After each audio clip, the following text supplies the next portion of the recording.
nakaraan, nagkasundo ang dalawa na magkaroon sila ng bonfire ng gabing iyon. Nagkaroon ng pagkakataon si TJ na tanungin si Hana kung bakit ito gustong mag-isa sa isla. At nalaman nito na nag-soul searching ito sa kadahilan ng pilit ito ipinapakasal ng kanyang ama. Ganun din si TJ, nalaman din ni Hana na ikakasal na ito. Bigla siyang nakadama ng lungkot at gusto niyang umiyak sa nalamang iyon. Tunghayan natin ang Kabanata 5, pinamagatang Isang Gabing Pag-ibig at Paalam. Isang umaga, nakita ng lalaki na malalim ang iniisip ng dalaga at nilapitan niya ito. "Hey Miss Beautiful, hindi naman masama ang panahon. Bakit parang makulimlim yata ang mukha mo at bakit matamlay ka ata?" Tinaasan lang niya ito ng kilay. 3 araw na silang magkasama ng binata sa isla. Wala siyang masabi sa pag-uugali nito. Mabait, maalalahanin, napakagaan kasama at mapagbiro ito. Akala niya noong unang nilang pagtatagpo, inakala niya na napaka-arugante ng lalaki.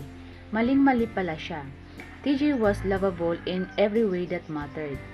Nasa biranda siya at palihim niyang sinusundan ng tingin ang binata. Nasa dagat ito at naliligo. Lumapit ito sa kanya at tumabi. "Hey TJ, huwag kang tumabi sa akin dahil basang-basa ka. Mababasa mo rin ako." "So, bakit kambing ka ba dahil takot kang mabasa ngayon?" Sabi nito na sinasadya pa talaga na dumikit sa kanya. "TJ," itinulak niya ito at bila naman nahawakan ang mga kamay niya at bigla siyang napasubsob sa dibdib nito. Ilang sandali silang ganun ang ayos. Halos kayakap na siya ng lalaki. Para maitago ang pamumula niya, tinaraya niya ulit ito. "Tingnan mo, nabasa tuloy ako. Kakapaligo ko pa lang kanina." "Bakit ba kasi nagmumukmuka?" "Kanina niyaya kitang mangisda, ayaw mo. Niyaya din kitang puntahan yung parang bird sanctuary, ayaw mo din. Kahit anong activities, ayaw mo." "Ah, parang alam." "Meron ka no?" Natatawa ito. Inaatake ka ata ng mood swings para itong bata sa pagbibiro sa kanya. Pinamulahan naman siya. "Wala sambit ni Hana. Wala lang talaga siya sa mood at tinatabad siya kaya anong yaya sa kanya hindi niya ito pinagbibigyan. Alam na alam ko yan, ganyan na ganyan din si Camille kapag tinutupak. Mga babae talaga. Minsan ang hirap hispilingin, napaka-complicated." Sabi pa nito na nakangiti pa. Camille, sa isipan ni Hana. Napakasarap sa tainga ang pagkabigkas nito sa pangalan ng kaibigan. Nakadama siya ng konting selos. At bakit siya magsiselos ang nasa isip niya? At ngayon, kinakausap mo naman ang sarili mo. May problema ka ba? Andito naman ako kung gusto mo ng kausap. Just get lost, okay? Pinandilatan niya ito. Nagulat siya at humalakhak lang si TJ sa pagtataray niya. "Alam mo, gumaganda ka kapag ikaw nagsusungit. Siguro nagandan ako noon sa iyo sa grocery, kaya sinalubong ko ang pagtataray mo." Dahil sa biro ni TJ, parang lumukso ang kanyang puso. Kaya, smile naman dyan. Mas lalo kang gumaganda kapag nakangiti ka, sabi pa nito. Ngumiti na siya. Muli siyang tinabihan ni TJ. "Bakit ba nagmumukha dito? May problema ka ba? Mula pa kaninang umaga ay matamlay ka na." Naging seryoso ang binata at naging concern ito sa kanya. "Wala naman, mood swings lang siguro." Biglang nagbago ang mood niya sa pagkakataon na iyon. Ngumiti siya ng totoo. "O diba, nawala ang sumpong ko?" Natatawa niyang wika at tinuro pa ang kanyang muka. "That's good."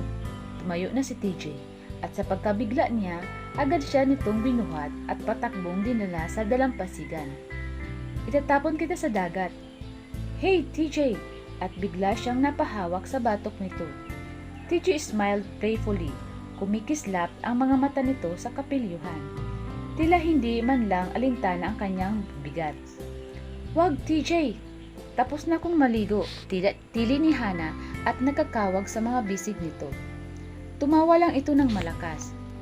"Okay." Tiningnan siya nito at nakangiti pa. Nakakaakit ang mga ngiti nito. Lalo na ang mga labi na parang kay sarap hagkan. "Okay, what?" Sabi pa nito. "I surrender now," sabi pa ni Hana. "Huwag mo na kong itapon. Baka makalunok pa ako ng tubig alat. Sasama ako sa iyo kung ibaba mo ako. You promise? Tiningnan pa siya nito. Pero tila hindi kumbinsidong tanong ng lalaki. Tumango si Hana, kaya ibinaba na siya ng lalaki. Pagkababa pa lang niya, mabilis siyang tumakbo palayo rito. Nasa dalampasigan na sila at sa paglingon niya, nakita niya si TJ na nakapamaywang ito na parang nalugi ang aura. Pero nakangiti pa din. Parang bata binilatan niya si TJ. Lalo naman dumagundong ng halaklak ang binata sa ginawa niya. Lihim siyang napapangiti. Totoo pala ang kasabihan, first impression never last. At si TJ ang nagpatotoo noon. Ani, bakit akala mo ba makakatakas ka na sa akin? Tawang-tawa pa ito. The adrenaline pump in her veins nang si TJ tumakbo papunta sa kanya. Napatili naman siya habang hinahabol ang binata.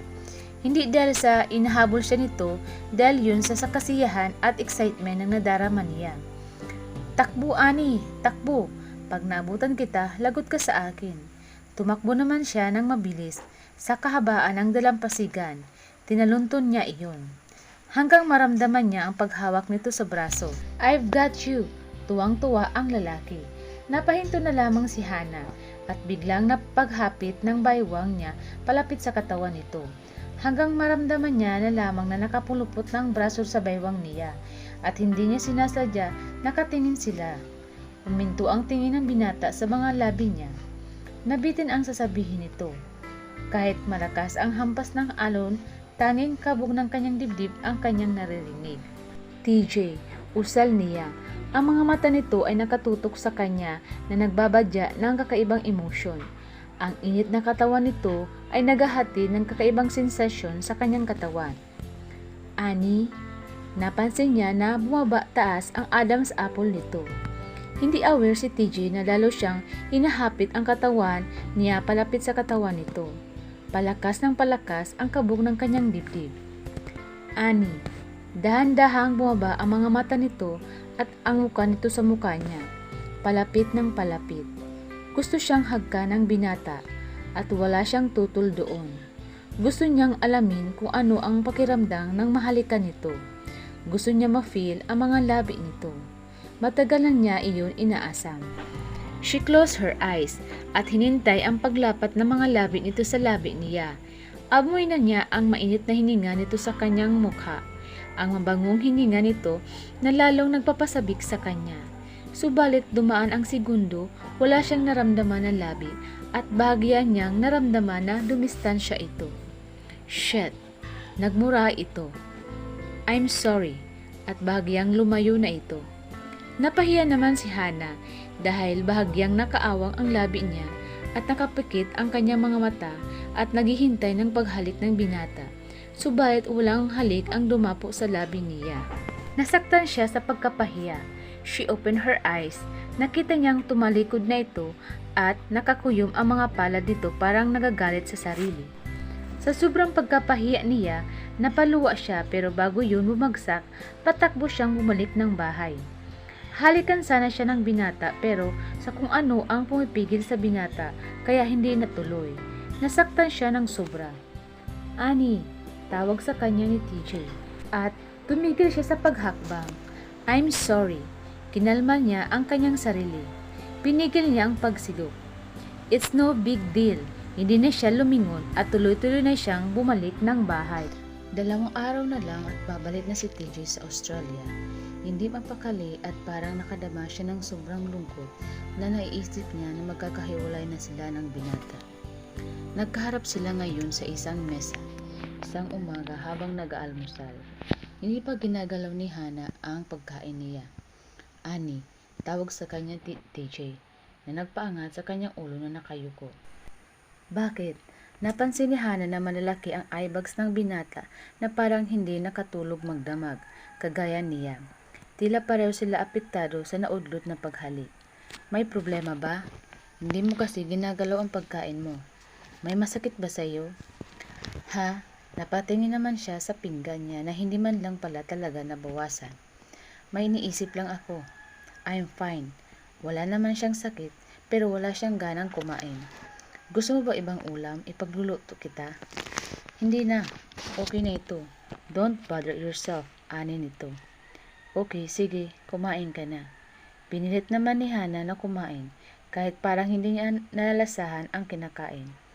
Panaka-naka, nakikita niyang sumusulyap ang lalaki sa kanya na parang may gustong sabihin. Ani, kailan ka babalik sa inyo?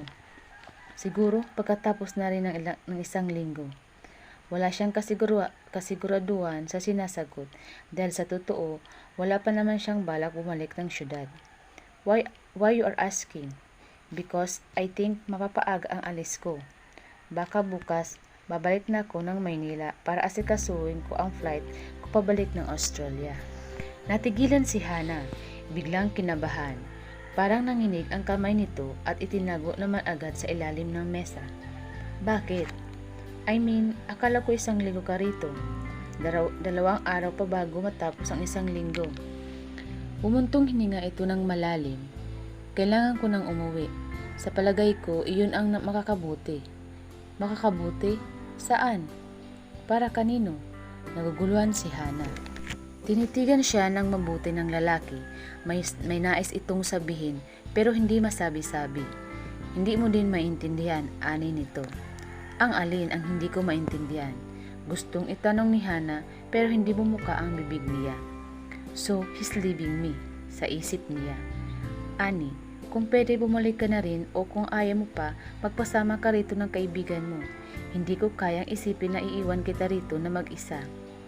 Huwag mo akong alalahanin, TJ. Kaya ko ang sarili ko. Parang babagsak na naman ang kanyang luha. Don't worry, hindi na ako sasakay ng rubber raft. Parang pipiyok na ang boses niya at mabilis siyang nag-excuse rito at tuluyan namang bumagsak ang luha niya. Akala niya susundan siya ng binata. Ilang sandali pa ang lumipas, hindi siya sinundan ng lalaki. Nasaktan siya. Sa isipang iyon, parang walang nararamdaman or pinipigilan lang ng lalaki ang nararamdaman nito. Broken-hearted? Tanong ng isip niya. Bakit naman? Hindi naman niya boyfriend ang lalaki. Unless she was in love with him. Nabigla at nanlaki ang mga mata niya. In love nga ba ako? Napapamura si TJ habang gigil na gigil ang pagsagwan pabalik sa kanyang yate. Pagdating niya sa yate, agad niyang tinungo ang mini ref at kumuha ng pinakamatapang na alak at dinala iyon sa loob ng cabin. Diretso lagok ang ginawa niya sa bote ng alak. Habang ina-analyze niya ang kanyang naramdaman, first, inamin niya sa sarili na that he cared for Hana. Nakadama siya ng attraction sa dalaga. At kagabi, hindi siya nakatulog at buong magdamag siya nag-iisip kung bakit ganun ang naramdaman niya para sa dalaga. At hindi lang iyon simpleng pag-alala or attraction dito. It was deep like an ocean dahil ang totoo, mahal niya na pala si Hana. Kaya siya nag-aalala dito. At kung bakit gustong-gusto niyang tingnan ito palagi. Kaya pala natatagpuan niya ang kanyang sarili nang humingiti kahit walang dahilan. Kung bakit parang gusto niyang mahawakan ito, mapansin siya palagi at gusto-gusto niyang mahagkan ang mga labi ng dalaga. Subalit kailangan niyang pigilan hanggang makakaya niya. Ayaw niyang masaktan ang dalaga sa bandang huli kapag iniwan niya ito dito at magpakasal sa kaibigan. Madami siyang tanong kung bakit. Kaya pala sa unang pagkikita nila ay parang may koneksyon na sila sa isa't isa. Oo, naranasan niya magmahal kay Camille, pero wala sa kalingkingan ang pagmamahal niya kay Camille kaysa kay Hana. Napakalakas ang nadarama niya ditong pagmamahal na parang gustong-gusto niya itong halikan, bawat minuto at ikulong ito sa mga bisig niya, at hindi niya pakakawalan pa. Yes, naisip niya attracted din sa kanya si Hana. Nakikita at naramdaman niya din iyon.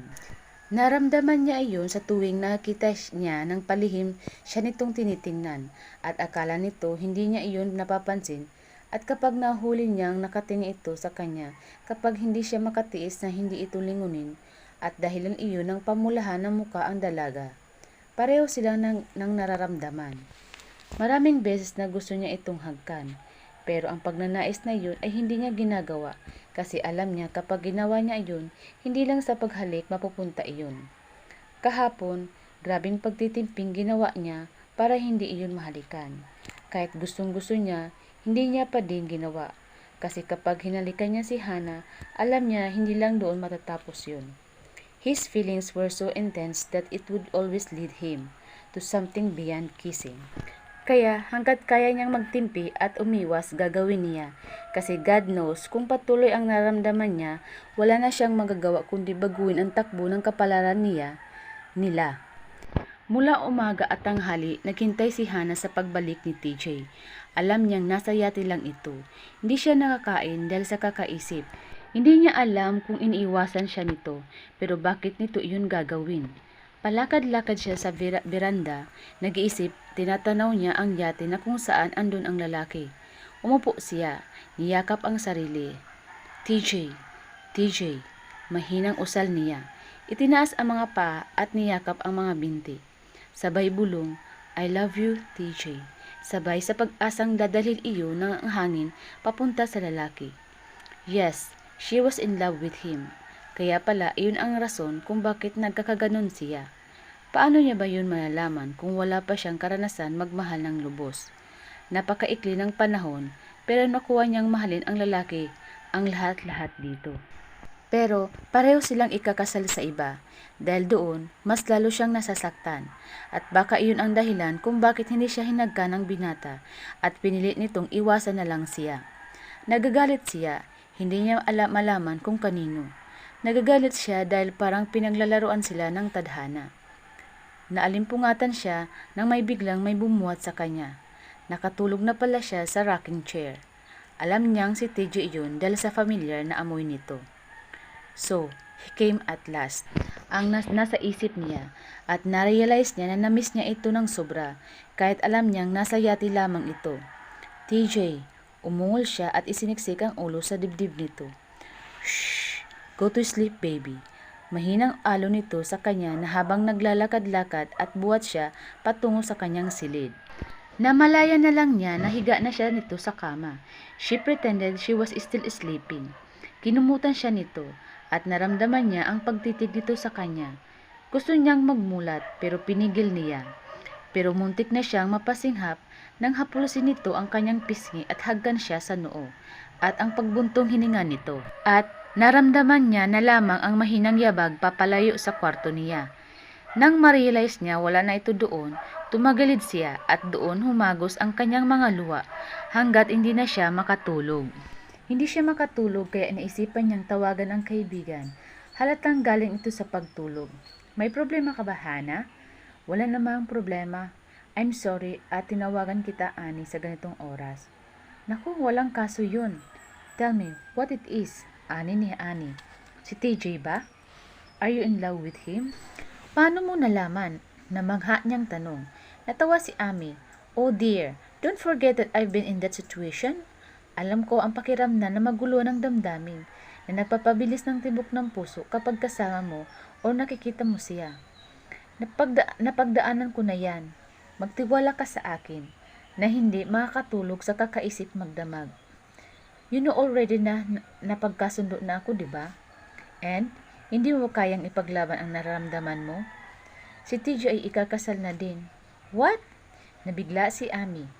Pinaglalaruan ata kayo ng tadhana, sabi pa nito. Pareho kaming ikakasal sa mga taong hindi naman namin mahal, pero wala kaming magagawa kundi sundin ang takbo ng aming kapalaran. At bukod pa doon, I'm not sure if the feeling is mutual. Hindi ko masasabi kung ano ang naramdaman ni TJ para sa akin. Yes, he cared for me, but he never tell anything. I love him at hindi ko alam ang gagawin ko. I tell you a secret. Alam mo bang ako ang unang naghain ng kasal kay Albert? What? You're kidding? Oh yes. Narinig mo yun, di ba? Sa kabila ng pagiging arugante na Albert, natutuhan ko pa rin siyang mahalin. Mahalin ng sobra-sobra. Hanggang sa nagdesisyon ako na sumugal at itaya ang damdamin ko. Sa una, ako ang naghain ng kasal.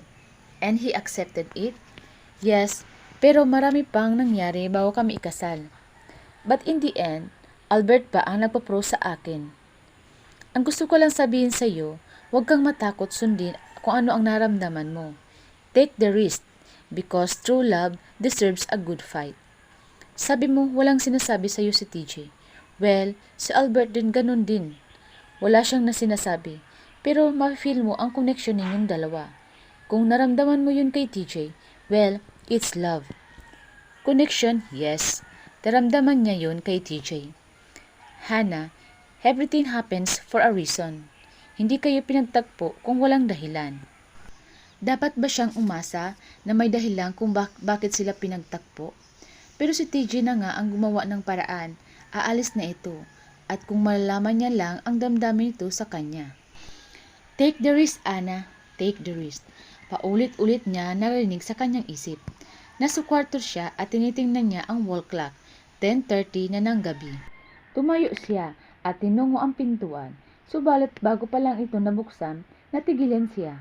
Ano bang sasabihin ko? Bumalik at nahiga ulit siya sa kanyang kama. Bumalikwas. Bumaba ng kama at dali-daling binuksan ang pinto para tumungo sa silid ni TJ. Humugot muna siya ng hininga bago kumatok sa kwarto ni TJ. Nakailang katok na siya, wala siyang narinig ng boses ng binata. Pero narinig niya ang yabag nito. Tulad niya, tila balisa rin ang binata. Nagising ka na pala. May kailangan ka, Ani? Tumango siya. Tell me, baby. Baby? Tinawag mo akong baby? Naiiyak niyang tanong. Tila biglang nagtaka si TJ sa tinuran niya. Nabigla din siya sa sinabi niya. Ani, hindi na niya pinatapos ang binata sa pagsasalita. Tinawid niya ang natitirang distansya sa pagitan nila. Tumiyad siya at walang pag-alinlangan, kinulong na mga palad niya ang muka ni TJ at inhalikan ito. She caught TJ off guard. Sandaling natigilan ito at agad namang tinanggap ang halik niya. Masaya si Hannah nang tumugon si TJ ng halik dahil doon alam niyang mahal din siya nito. Dahil sa klase ng paghalik nito. TJ kissed her hungrily, claiming the fullness of her lips passionately. Pinulupot ni TJ ang braso nito sa baywang niya at hinapit siya palapit dito. Animoy kahit hangin ayaw nitong paraanin sa pagitan nila. Nang matapos ang halik, niyakap siya ng mahigpit ni TJ at parang ayaw siyang pakawalan nito. Oh baby, tawag sa kanya. Habang hinahabol ang paghinga nito, ninamnam ni Hannah ang sandaling iyon. Ipinilit niya ang ulo sa dibdib ng lalaki habang yakap-yakap siya nito at humiwalay na siya sa binata. Subalit agad naman siya nitong hinapit pabalik sa katawan nito. Nakapalupot ang isang kamay nito sa baywang niya at ang isa ay nasa batok niya at unti-unting lumapit ang muka nito para halikan siyang muli. Wala itong inaksayang oras. Sabik at parang uhaw. Inangkin nito ang mga labi niya na mas maalab. Para itong natakam sa pinatikim na ulam ni Hannah. TJ was claiming the fullness of her lips at parang tilay naramdaman niya ang munting pagkagat nito sa labi niya. Hindi siya nasaktan sa ginawa nito. Bagkus, nagdulot pa iyon ng kakaibang pagnanasa. Pinagdikit nila ang mga noo pagkatapos ng mahabang halikan. Pareho silang pinipilit ibalik sa normal ang paghinga. Bumitaw siya rito at tumalikod at nag-ipon ng lakas ng loob para sabihin ang nasa isip niya. TJ, I love... No, Annie, huwag mong sabihin ang nasa isip mo. Pinutol nito ang sasabihan niya. Bigla siyang nagtaka at parang nag-init ang kanyang mga mata. Bakit hindi? Alam mo ba ang sasabihin ko? Yes, I know. Tumango si TJ. You do? Paano mo nalaman? Nagsisikip ang kanyang dibdib sa pagpipigil sa nadarama. Unti-unti namang naglabo ang mga mata nito dahil sa mga luhang namumuo doon. Annie, sagutin mo ako please TJ. Bakit sinabi mo na alam mo na ang sasabihin ko? Dahil iyon din ang naramdaman ko at itinuro pa nito ang dibdib tapat sa puso nito. Malakas na napasinghap si Hannah nang marinig ang sinabi nito. Nalaman niyang mahal din siya nito ng pagtugon sa paghalik niya. Then, anong problema? Bakit ayaw mong sabihin ko? Gusto ko lang naman sabihin kung ano ang naramdaman ko. Hindi na kayang tagalan ni TJ ang pag-iyak ng dalaga. Kinulong niya ito sa kanyang bisig at pinahid ng hinalaki nito ang mga luha. Ani, alam mo ang sitwasyon natin. Aalis ako at maiwan ka rito. It's so unfair to you. Kaya please, Ani, intindihan mo ako. Pinapakiusapan mo ba akong sikilin ang naramdaman ko? Ang naramdaman natin sa isa't isa? At magkunwaring wala lang? Kaya mo ba yun? Hindi nakasagot ang binata. Kailangan mo ba talaga siyang pakasalan? Tinutukoy nito ang kaibigan ni TJ. Bumuga ito ng hangin. I have to. She needs me. Gusto sana niyang itanong dito kung nagbago na ba ang isipan nito sa pagpapakasal. Pero tumahimik na lang siya. Ayaw na niyang masaktan pa at siya din ikakasal na din. Kailangan kanya. Umiiyak siya ng napakapait. But I need you too. Lumuluhang sabi nito. I understand, TJ. I understand. Lumapit siya sa binata at yumakap ito mula sa likuran. Hindi naman nagkomento ang binata sa pagkakayakap niya. Idinikit niya ang pisngi sa likod nito. I understand the situation, TJ. Kaya nga, ang gusto ko lang hilingin sa iyo na habang may oras pa tayo, kalimutan muna natin sila. Isipin muna natin ang mga sarili natin. Alam ni Hana, nagiging selfish na siya sa hinihiling niya rito. Love me for 2 days bago ka bumalik sa Australia, TJ. Ani, gulat na sambit ni TJ bago humarap sa kanya. Alam mo ba ang sinasabi mo? Ang hinihiling mo sa akin? Are you out of your mind? Halos pabulyaw, sabi ng lalaki. Sunod-sunod ang hagos ng mga luha niya. She was asking him to betray his future wife, pero wala siyang pakialam. Buo na ang desisyon niya. Affair or what? Wala siyang pakialam. Pinahid niya ang kanyang luha. Yes, alam ko ang sinasabi ko, TJ. Do I have to beg sa pagmamahal mo? Gagawin ko. Parang natulala si TJ. Bumuka ang bibig ng lalaki, pero walang lumabas na kahit anong salita doon. Iwanan muna natin sila. Isipin muna natin ang ating sarili bago tayo tuluyang matali sa iba. Nalito si TJ. It's unfair to you. Ngumiti ito ng mapakla. The world is unfair. It's never been fair. Bakit tayo pinagtagpo kung maghihiwalay din tayo? Bakit mo siya papakasalan kung ako ang mahal mo? Sumigok si Hana. Huling beses ko nang itatanong ang bagay na yun. You don't have to worry, TJ. Dahil pagkatapos ng 2 araw, magiging estranghero tayo sa isa't isa. Hindi ko kayo guguluhin, dahil ako man ay magpapakasal na rin sa iba. Gulong-gulo si TJ na inihilamos ang mga palad sa muka nito. Mahal kita na kaya kong gumawa ng pagkakamali. Maybe I'm insane, pero alam mo ba na ngayon ko lang naintindihan kung bakit nagkakaroon ng secret affairs and the other woman exists? They're right, it's not always the money. Minsan, dahil din sa pag-ibig. Gumagawa tayo ng katangahan dahil sa pag-ibig at walang nagagawang utak dahil alipin ito ng puso. Hindi pa din sumagot si TJ. TJ, kung talagang mahal mo ako, palayain mo ang nararamdaman mo. Huwag mo itong sikilin. Ilang araw na lang natitira sa atin. Kung handa ka na, puntahan mo ako sa silid. My door is open. Sulitin natin ang bawat sandali na pinapahiram sa atin ng tadhana at lumabas na siya ng silid. Pakiramdam ni TJ na ipit siya sa pagitan na nag-uumpog ang bato. Ang kumitbit niya kay Camille at ang nararamdaman niya kay Hana. Hinang-hina siya na nakasandal sa pintuan.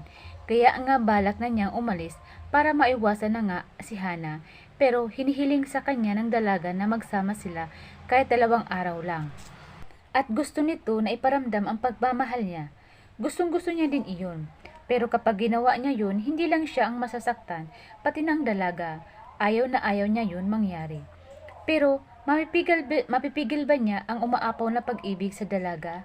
At kahit anong pagsisikil niya ng damdamin, pilit pa ito umaapaw hanggat napaamin siya rito. Umiiyak din si TJ. Kahit anong pilit niyang pigilan ang mga luha na naglalanda sa kanyang mga mata, ay hindi niya ito napigilan. Sobrang lungkot na niya na hindi niya alam kung ano ang dapat niyang gawin. At kung alam niya lang kung bakit nangyayari yun sa kanila. Tumayo na siya, pinunasan niya ang mga luha at tinungo ang silid ng dalaga. Binuksan niya iyon, kagaya ng sinabi ng dalaga, bukas iyon. Nadatnan niya na umiiyak ang dalaga na nakahiga sa kama. Nasaktan siya at parang pinipiga ang kanyang puso sa tanawing iyon. Lumapit si TJ sa kama at nahiga sa tabi ni Hana. TJ, umiiyak na usal ng dalaga. Agad sumiksik sa dibdib niya ang dalaga at niyakap niya naman ito ng mahigpit. Shh, baby, stop crying, okay? Aniya bago hinagka ng ulo at hinagod iyon. Ngayong alam niya na ang pakiramdam na nasa bisig niya ang dalaga, magagawa niya pa ba itong pakawalan? Sleep now, Annie. Ayoko, baka umalis ka sa tabi ko at bukas wala ka na. Napalunok si TJ. Hindi siya makapaniwala na nagiging mababaw ang kanyang mga luha pagdating sa dalaga. No baby, hindi ako aalis. Matutulog tayong magkatabi at magigising ka na katabi mo pa rin ako. Promise ko yan sa'yo. For 2 days, anas ng dalaga. Na tila inaantok na. No, I promise to hold you until our last breath. Gusto niya sana niya iyon sabihin sa dalaga, pero ayaw niyang paasahin ito. Kahit siya hindi niya alam ang mangyayari sa hinaharap. Sleep now baby, tomorrow we will make good memories. Kinaumagahan, nagising si Hana, nakatabi niya pa din si TJ. Hindi siya binigo ng binata. Nakatulog siya sa braso nito, kaya hindi siya magtataka kung magreklamo ito na masakit ang braso. Napangiti siya sa isipang iyon. Hinaplos niya ang muka nito, ang labi, ang ilong at ang noo nito. Why are you so charming? Sabi niya. Sa pagkabigla niya, gumalaw si TJ at sa isang mabilis na galaw, nagawa nitong mapaibabaw siya nito. At dahan-dahang nagmulat ng mata si TJ. Good morning baby, nakangiti ito. Naglaglagan ang buhok niya sa mukha ng binata, kaya tinipon ito ng binata at inilagay sa likod ng kanyang tainga. Good morning too. Natiling nakatitig sa kanya ang binata. Hey! Pinamulahan naman siya sa klase ng pagtitig ng binata. You're so lovely, paos na anas ng binata. Dumako ang mga kamay nito sa muka niya at hinaplos ito. Ninamnam naman ni Hana ang pakiramdam na iyon. Hindi mo alam, pero tuwing may pagkakataon ako at hindi ka nakatingin, ay tinitingnan kita. Isinasa puso ko ang bawat galaw mo, ang kibot na mga labi mo, ang lahat-lahat sa iyo. And I always wanted to kiss you. Hindi mo kailangan pigilan ang naramdaman mo, TJ. Inside her was hot, bubbling excitement that troubled along her nerves and made her skin tingled. Marahang umungol ang binata at gumalaw ito muli at sa pagkakataon iyon, pinagpalit nito ang kanilang posisyon. Siya na ang nasa ilalim ng katawan nito. Then, he showered her face with luscious kisses. Tumas ang mga palad ni Katrina at pumaloob sa buhok ni TJ. Pagkatapos noon, iniangat niya ang ulo at sinalubong ang labi ng binata. TJ drank the sweetness of her lips. Pagkatapos ay naging mapusok ito. His tongue slid inside her mouth, meeting her tongue and dwelling with it. It awakened sensations that troubled to every nerve endings. She groaned in pleasure as heat surged through her whole body. Pareho silang naghahabol ng hininga. Ayaw ng binata na tumagal pa iyon kasi baka saan pa iyon mapunta. Umalis na ito sa ibabaw niya at nahiga sa kanyang tabi. Why? Tanong ni Hana. Anong bakit? I can feel you and your need. So bakit ka tumigil? Iyon ang totoo. Naramdaman niya ang pag-iinit nito, ang pagnanasa, pero pilit kinokontrol naman ang sarili. Humalakhak si TJ, pero hindi maitago sa mga mata nito ang matinding emosyon, masidhing emosyon ng pagnanasa. We will take it slowly baby, step by step. From now, I want us to get out of this bed. Ubusin natin ang buong araw sa pamamasyal. Pamamasyal? Yes, ako na ang bahala. Ayokong mamasyal. Mas gusto ko pang guguluhin ang maghapon na magkasama tayo dito. Nanghahaba na ang uso ng dalaga. Don't dare me, Miss Garcia. Baka ka magsisi. May pagbabanta ang kislap ng mga mata ng binata. Pagbabantang hindi nanakot kundi nagapahiwatig ng kapilyuhan. Her cheeks turned red. Nahiya man siya sa mga titig ng binata pero nilabadan niya iyon at ang titig nito ay pumuno ng kakaibang init sa kanyang katawan. Nakakahiya man pero pinapantasyahan niya ang lalaki. She loved him and she desired him. Gusto niyang makamta ng isang bagay na higit pa sa halik. Narinig na lang niya ang pag-ungol ng binata. Kinabig siya nito at muling siniil ng halik. Mapusok ang halik na yun na hindi magtataka na mamaga ang kanyang mga labi. But what the heck? She liked it. She loved it. Ginigising ni TJ ang passionate side ng pagkatao niya. Muli, tinapos na naman ng binata ang halik na iyon. Nakita ng dalaga ang emosyong nakasungaw sa mga mata ng binata. The look in his eyes was so intense, clouded with desire. Please, Ania. Please what? Tanong na paos na boses ng binata. Alam niya ang pagtitimpi ng binata. May agam-agam pa ito sa ginagawa. Please, let it go. Let it go, TJ. Don't look back. Atin ang mundong ito. Ikaw at ako. Tayo, ngayon. Ipinangako mo sa akin na mamahalin mo ako, diba?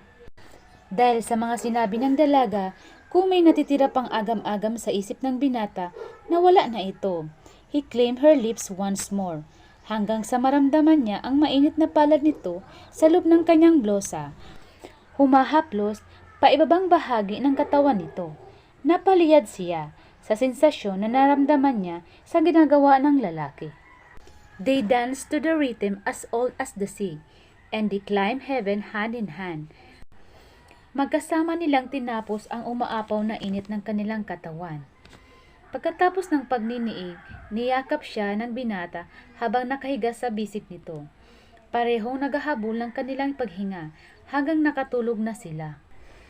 Naalimpungatan si Hana nang hindi niya nadama ang pamilyar na init ng katawan ng lalaki. Bigla siyang tumayo. Hinanap niya ang lalaki sa banyo. Sa kwarto, wala ito. Sa kusina, wala din.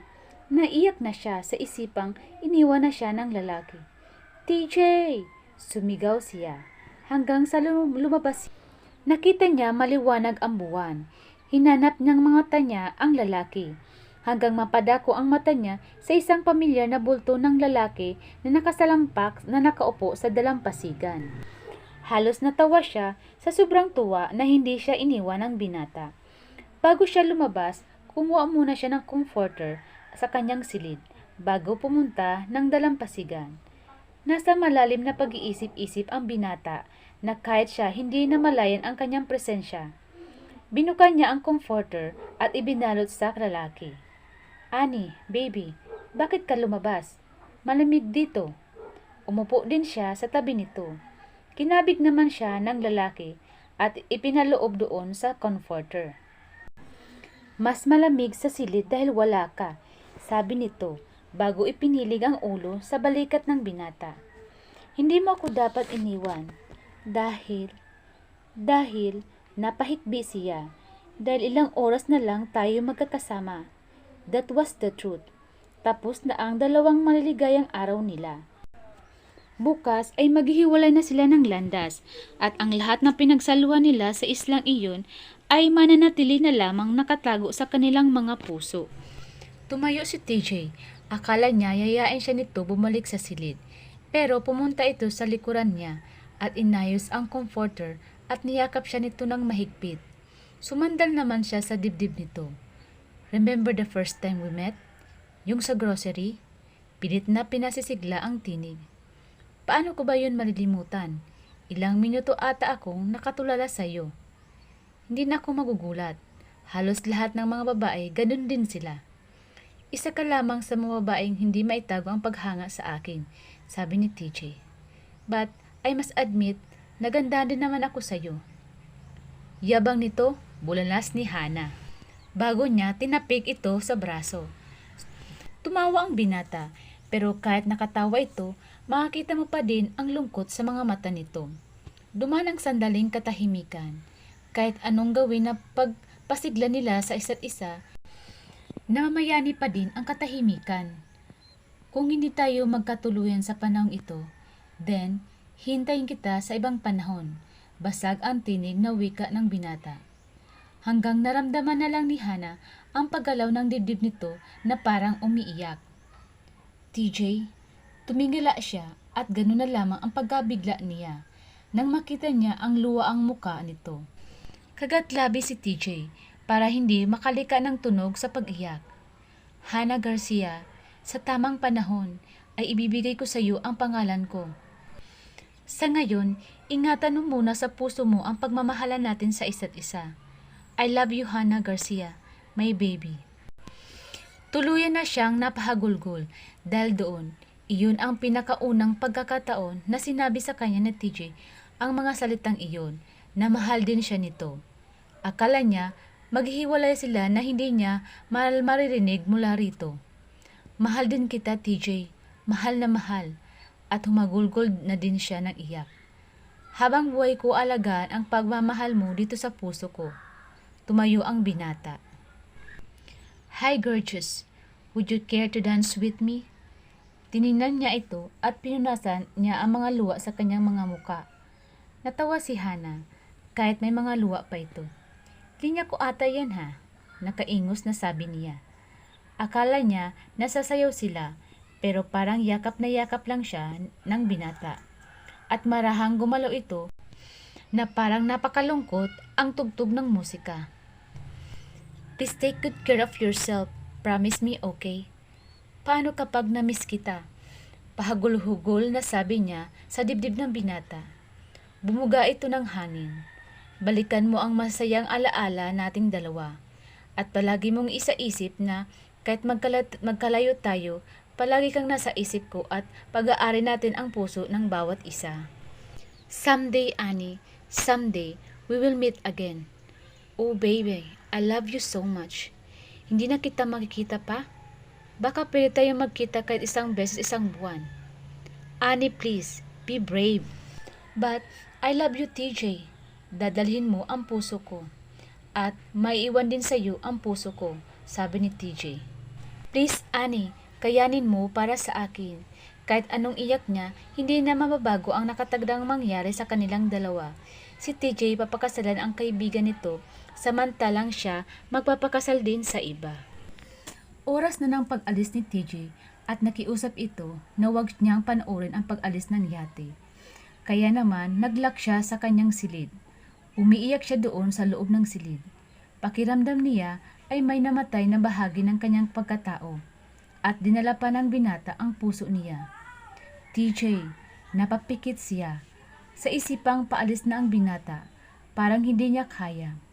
Makakaya niya kayang mabuhay na wala ang binata sa kanya? Nang hindi na niya masyadong narinig ang pag-alis ng yate, patakbo siyang lumabas ng silid at tinakbo ang dalampasigan. Nanlalabo ang kanyang mga mata at nakikita niya na paunti-unting nawawala sa paningin niya. Ibig sabihin, malayo na ito. TJ! Buong lakas na sigaw niya. Huwag mo akong iwan. Please, bumalik ka. Hindi ko kaya. Mahal na mahal kita, TJ. Please, balikan mo ako. At tuluyang humagulgol na siya na nakasalampak sa buhangin. Dito na po nagtatapos ang panglibang kabanata ng ating kwento. Sana nagustuhan niyo po. Maraming salamat mga kaibigan. Hanggang sa muli. Bye-bye!